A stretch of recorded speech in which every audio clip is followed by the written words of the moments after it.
Here's a quick tutorial to show you how to get started editing text on your document. When you open your document, you'll see all of your layers clearly labeled. Look for the layer named Text. Click on the right-facing arrow to open up your text dialog boxes, and here you'll see all of the different content that contains text. You'll recognize your desired layer because it's going to start with the word that describes the text. For instance, here we have save, and if I toggle that on or off, you'll see that save has disappeared from my document. In this case, we have a save the date card, so you're probably going to want to edit the date as well as the couple's name. Now you'll notice here in all of my text boxes there is a yellow asterisk that is warning us about something, and in this case it's that we don't have these fonts installed on our system. So if we try to use them, say for instance if I went here and wanted to edit this Vanessa and Michael, you'll see a dialog box open up, and it's telling us that this font is missing and that Photoshop is going to try and make a substitution.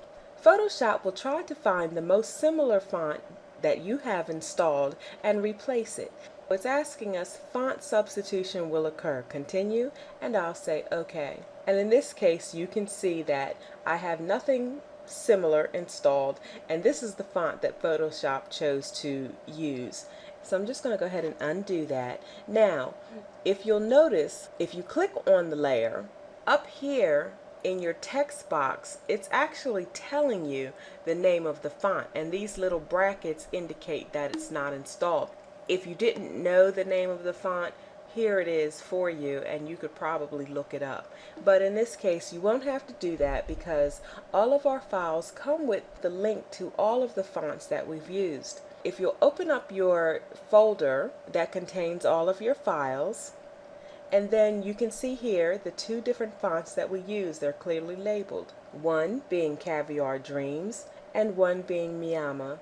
If you were to double click on that, you'll see that it opens up directly in your browser, and then you simply download the font. And I already have my font downloaded, and I have it here in my font manager. Now if you don't have a font manager, you'll probably want to get one because it's a very handy tool for managing your fonts and also saving your system resources. The next font we're going to be using is in our date. You have April the 24th, 2013.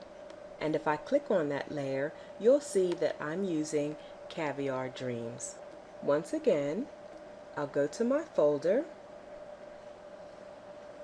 and here we'll see the link for Caviar Dreams. Double click and click download.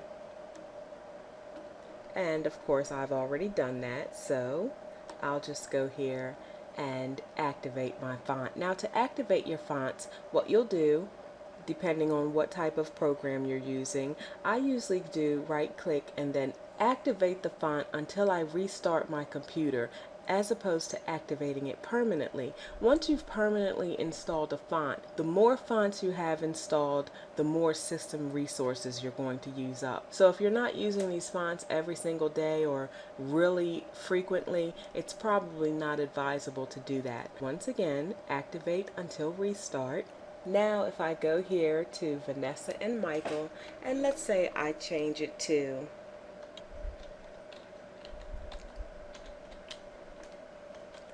Greg and Marcia. And next I'll change the date to, now again it's asking me, do I want to make a substitution? That's because it hasn't properly updated in Photoshop yet. So I'll just click OK, and this time you'll notice that the font is exactly the same because it is installed. So I'll change my date. Now here we've run into a little problem. It appears that our text has run over the boundaries. There's a simple way to change that. If we open up our character dialog box, here we have several different options. You can see right here that my text is kerned at 126%. I'm going to go ahead and change that to 100%. And actually that did the trick. Now, if it hadn't done the trick, my next option would be to change the text size. And here you can see it's set at 75 pixels. And if I wanted to, I could go ahead and change it to 30. If they didn't have what I was looking for here, I could go ahead and type it in. And let's say I wanted to type in 47. And now you can see that change has taken effect. But in this case, I'll just leave it at 72. And then we'll go ahead and change our date. And it's asking us again, do you want to make the substitution? And we'll say OK. And change our date. And continue on until our changes are made. And once you've done that, you're done with your text editing. Go ahead, add your photograph, and save your file.